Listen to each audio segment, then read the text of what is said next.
is sa grades talaga kasi nagbago yung grading system. Tapos yung tungkol din po sa academic po yun. More on sa learning, gano'n. Paano po yun? Mas lalo naging mahirap pagdating sa senior high school kasi more on dapat talaga focus ka, like more on dapat mataas talaga yung scoring mo kasi tumaas talaga yung grades. Tapos dapat mabilis mong ma-develop, like more on recitation. Then next question, ano po yung mga factors or yung salit po na naka-influensya dun sa experience nyo na nag-shift po kayo sa junior to senior high school? Yung nakaka-influensya po na like, mga bagay-bagay po sa experience. Anong influence, guys? Parang kung baga po example, yung sa pag-shift nyo po, naka-influensya po yung time dun sa pag-learning nyo kasi mas more demanding po dun sa senior high school. Parang nasa-pressure po kayo sa Yung naka-ano sa akin, naka-influence is sa time. Kasi need mo talaga, kasi nung since grade, senior high school ako is maraming assignment yung nabibigay sa amin kasi sa junior high school. So, need mo talaga magkaroon ng time, tsaka parang iwasan na yung mga hindi important is na gawin. Next question po, ano po yung pananaw niyo dun sa yan po yung time as factor niyo po dun sa nakaka-influensya dun sa experience niyo? Paano po yung, ano po yung pananaw niyo? Ayun pananaw ko doon is parang nakakatulong siya para mas magkaroon ng influence sa akin. Kasi first, pag nagkaroon ka talaga ng parang time is parang mapadali talaga kasi una talaga may research ka. So, parang mapadali talaga yun. Next question po, pwede po ba kayo magbigay ng and describe niyo po yung mga specific challenges na naranasan niyo sa transition niyo po? Challenges, pressure, tapos parang slow learner, tapos ayun, cramming.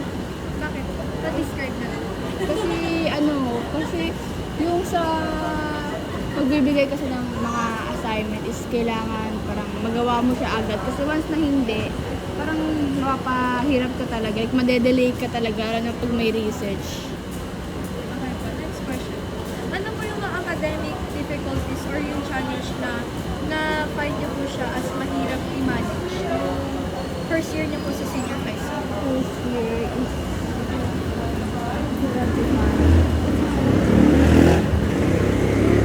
parang mabilis ma-develop yung mga aralin ka. Like, kailangan mo parang maintindihan na yung mga math, gano'n. Kumbaga po, kailangan mas Yes. Kasi parang mas naging deeper pag sa senior high school kaysa junior high school. okay po. Next question. Ano po yung emotional or social changes na naranasan niyo po dun sa pag-a-adjust into new school environment? Emotional. Parang nagkaroon ng pressure, gano'n. Like, kailangan parang makasama sa honors kasi nawala sa honors, gano'n. So, parang mas lalo pang na-pressure. Paano naman po sa social challenges? Nagkaroon ng parang nahihirapan na parang makipag-friends o gano'n.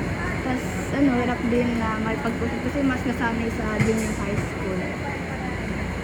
Then, ano po yung mga strategies na ginamit niyo po or ginote up para ma-overcome yung mga challenge niyo yung mga naranasan niyo dun sa transition? Always think positive sa mga parang motivation, maghanap ng motivation and iwasan talaga yung mga parang nagpapalayo kay mga hindi importance na gawin.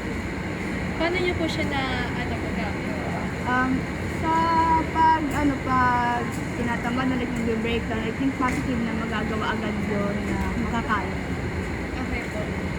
Sino naman po yung nakapag-support sa iyo and tinulungan ka po during sa adjustment period?